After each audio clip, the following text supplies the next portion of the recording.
बिस्मिल्लाहिर्रहमानिर्रहीम। अर्रहमान।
लेकिन जो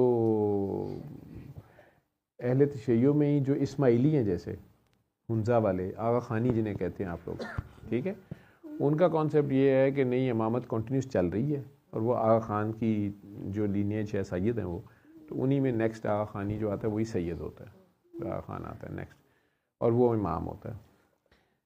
अहले सुन्ना में से जो कुछ लोग हैं उनका ये कहना है कि वो इमाम मेहदी आएंगे, ठीक है। शिया हज़रात का कहना है कि जिस तरह साहब कहफ गार में सोए रहे, 300 साल सोए रहे या कुछ, तो इस तरह वो इमाम मेहदी पैदा हुए, लेकिन उस वक्त भी चूँकि सबको शहीद कर दिया जाता था और अल्लाह ने एक ख़ास वक्त तक रखना है, तो वो अल्लाह ने एक ख़ास हालत में उन्हें रखा हुआ है और अल्लाह जब भी ज़ाहिर कर देगा। तो ये सारी चीज़ें अल्लाह से रिलेटेड। अब कुछ हजरात कहते हैं कि ये हदीस ही सारी की सारी, ना शिया सुनी, सारी ख़राब हो गई या जानबूझ के घड़ी गई। जैसे नज़ूल मसीह की बात है कि हज़रत ईसा अलैहिस्सलाम को अल्लाह दोबारा आसमानों से भेजेगा, उनकी डेथ प्रॉपर यहीं पे होगी आके हज़रत मेहदी अलैहिस्सलाम के साथ मिल के वो दजाल से जंग करेंगे, एंटी क्राइस्ट को कत्ल करेंगे और फिर उसके बाद वो फौत होंगे।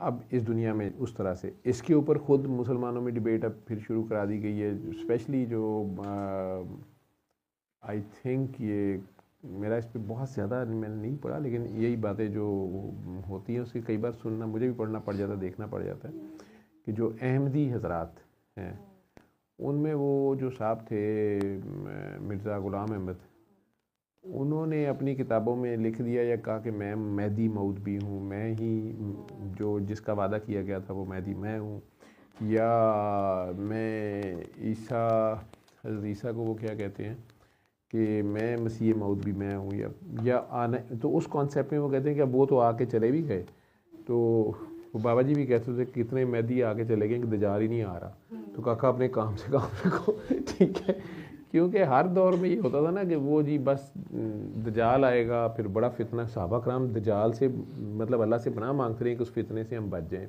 दजाल कहते हैं झूठ, फ्रेब।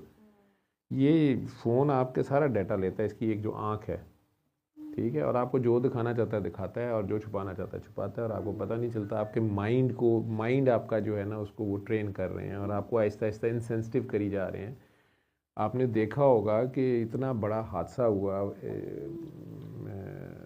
इस्लामाबाद में, जुल्म हुआ परसों कल, तो उसके बावजूद लाहौर में भी ये नहीं कि वो अब गवर्नमेंट ने कहा था बसंत मनाओ तो लाजमी मनानी, वही बात कि जी मोटरवे पे हमारे कई लोग ये समझते हैं कि शायद 120 की स्पीड पे गाड़ी ना चलाई तो चलान हो जाएगा, लाजमी 120 पे चलानी है, चाहे 100 पे भी ना वो गाड़ी चल रही हो, तो वो तो लिमिट है कि इसको क्रॉस ना करें, हम नीचे चाहे चलाएं, ठीक है, और स्लो चलानी है तो सबसे नीचे वाली लेन में चला लें, मिडल में आ जाएं, फास्ट चलानी है तो फास्ट लेन में। इस तरह कुछ लोगों का ख्याल था कि अब बसंत मनाई ही जानी है, ठीक है, गुड्डियाँ लई जानी है, लुटी जानी है, उड़ाई जानी है 3-4 दिन, तो वो मतलब उधर आप मुझे ये बताएं, मुझे इतनी, मैंने कहा ना कि ये कौम इतनी कंफ्यूज है कि इसमें बलूचिस्तान में शहादतें हो रही हैं, वाना में या उधर भी ऑपरेशन जारी है, वहाँ शहादतें हो रही हैं, जो पाकिस्तानियों ने डिस्प्लेस मजबूरन होना पड़ा, वहाँ जंग जारी है। अब वहाँ पे माँ के बच्चे शहीद हो रहे हैं ना, ठीक है, उनमें से कोई लाहौर के भी हो सकते हैं जो आर्मी में हैं, वहाँ ड्यूटी कर रहे हैं, वो शहीद। अब एक घर में पास शहादत पड़ी हो और साथ वाली छत पे भो काटा के ऐसे होगा? ये उनके अपने घर वाले ये करेंगे? अगर ये मुसलमान ख़ुद एक जिस्म वाहिद की मानते हैं और ये सारे पाकिस्तानी एक मुसलमान हैं, और ये कैसे हो सकता है कि एक घर में या एक मस्जिद में 70 या 80 या 50 जो भी फिगर है उतनी शहादतें पड़ी हुई हों, ठीक है, नमाजी जो बम फाड़ के उड़ा दिया गया हो, और आप जो है बाकी छतों पे चढ़ के बोकाटे कर रहे हों, या क्या मना रहे होंगे आप? हम इतने कंफ्यूज हैं।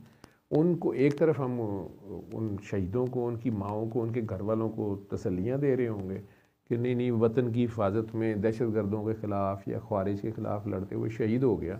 साथ ही हम ऑफिशियली बसंतें भी मना रहे हैं, मतलब ढोल ढमक्के हो रहे हैं, नच मजाजन नच पजामन नच।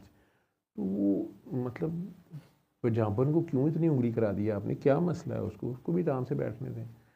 क्या एक तरफ शहादतें, एक तरफ जंग, एक तरफ ये, मुझे नहीं पता, इतनी कंफ्यूज है।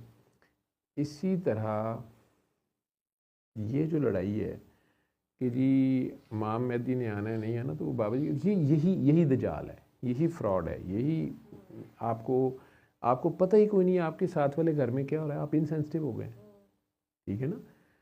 आज से सिर्फ 10 साल पहले, 11 हो गए शायद, जो पेशावर में वाक़या हुआ था बच्चों के स्कूल वाला, APS वाला वाक़या, तो सारा मतलब पूरा मुल्क सोगवार था सारा।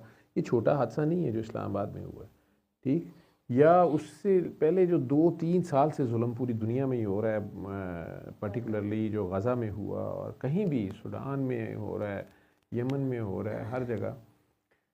हम फिर किस तरह एक जस्दे वाहिद की मानंदा हैं कि जिस्म के एक हिस्से को जो है वो टॉर्चर हो रहा है, शहादतें हो रही हैं, दूसरी जगह पे हम आराम से सोए हुए हैं और बैठे हुए हैं। वो इकबाल सही कहता है कि मुसलमान थे भी कहीं दुनिया में। तो इसी तरह ये बहसें भी छेड़ दी जाती हैं कि हज़रत ईसा आएंगे कि नहीं आएंगे। जिनके ख़्याल में वो आके जा चुके हैं, वही उनके मेहदी मऊद थे, वही मसीह मऊद थे, तो उनके ख़्याल में तो वो आ गए, अब नहीं दजाल आया तो आप लेट होया, ठीक है। तो ये इस तरह की बहसें जो हैं ये सिर्फ़ और सिर्फ आपको उलझाने के लिए हैं। जिस तरह एप्स्टीन फाइल्स की बात आप बार बार करते हैं, उस पर मैं बात कर देता हूँ, मेरी क्या टेक है। लेकिन पुत्र जी, ये बहसों में कोई फ़ायदा नहीं है। इकबाल ने कहा ना कि वही है तेरे ज़माने का इमाम बरहक, जो तुझे हाज़िर और मौजूद से बेदार करे, या जो तुझे हाज़िर और मौजूद से बेदार करे वो नहीं है तेरा इमाम बरहक। वो हाज़िर मौजूद की मीनिंग क्या है, ठीक है। अगर आप अल्लाह के रेफरेंस से रखोगे तो अल्लाह हाज़िर और मौजूद भी है, आपकी पहचान नहीं है तो आपको नहीं पता, तो वो एक और बात है। एक ये है कि ये मटीरियलिज़म हाज़िर और मौजूद है, अगर इसके पीछे भागोगे तो वो जो आपको दुनियादारी में लगा रहा है वो आपका इमाम कैसे हो सकता है यकीन। लेकिन जो कोई आपको कह रहा है कि यार अल्लाह हाज़िर है, मौजूद है, तो वही आपका इमाम बरहक है। बाकी दजाल की जंग कब होगी और इमाम मेहदी कब है, जब वो आएंगे, वो कहते हैं बहुत थोड़े लोग उनके साथ होंगे। मेरे तो ख्याल में हमारे लिए सबसे बड़ा मसला ये होगा कि क्या हम उनके साथ खड़े होंगे, ठीक है, क्योंकि इतनी आसानी से उनकी पहचान होगी तो फिर तो कोई मसला ही ना हो। तो मेजॉरिटी तो उनके ख़िलाफ़ होगी या उनका साथ नहीं दे रही होगी, ठीक है। हक़ पे डटना, आप ये देख लो कि नबी करीम सल्लल्लाहु अलैहि वसल्लम के जाने के पर्दा फरमाने के सिर्फ 50 साल के बाद करबला हो रही है और इमाम के साथ 72 बंदे हैं। एक हुर आया और उसने क्या करना था, क्या किया उसने, वो एक बेचारा आके शहीद हुआ। उसी जगह बाकी फ़ौज ने फटाफट कमांडर इन चीफ ही ली और अपने डंके बजाए। तो अगर इतनी हक़ की पहचान होती तो वो ज़रूर साथ खड़े होते। अब तो 1400 साल और आप नीचे आ गए हैं जी। 1 मिनट होल्ड कीजिएगा। तो कहाँ हमें पहचान होगी, ठीक। तो ये कॉन्सेप्ट्स दोनों अपनी अपनी जगह कहते हैं कि हम सही हैं। जो सुन्नी हज़रात में से कुछ लोग कहते हैं कि वो आएंगे, पैदा होंगे तो फिर 40 साल की एज में ज़हूर होगा। शिया हज़रात में से जो अतना अशरी हैं या 12 इमामों को मानने वाले हैं, वो कहते हैं कि वो पैदा भी हो चुके हैं इतने 100 साल से, 1000 साल से, अल्लाह ने उन्हें क़ायदत में रखा हुआ है और वो कम्युनिकेट भी कुछ लोगों से करते हैं और वो फिर ज़ाहिर भी हो जाएंगे अपने दौर में। जो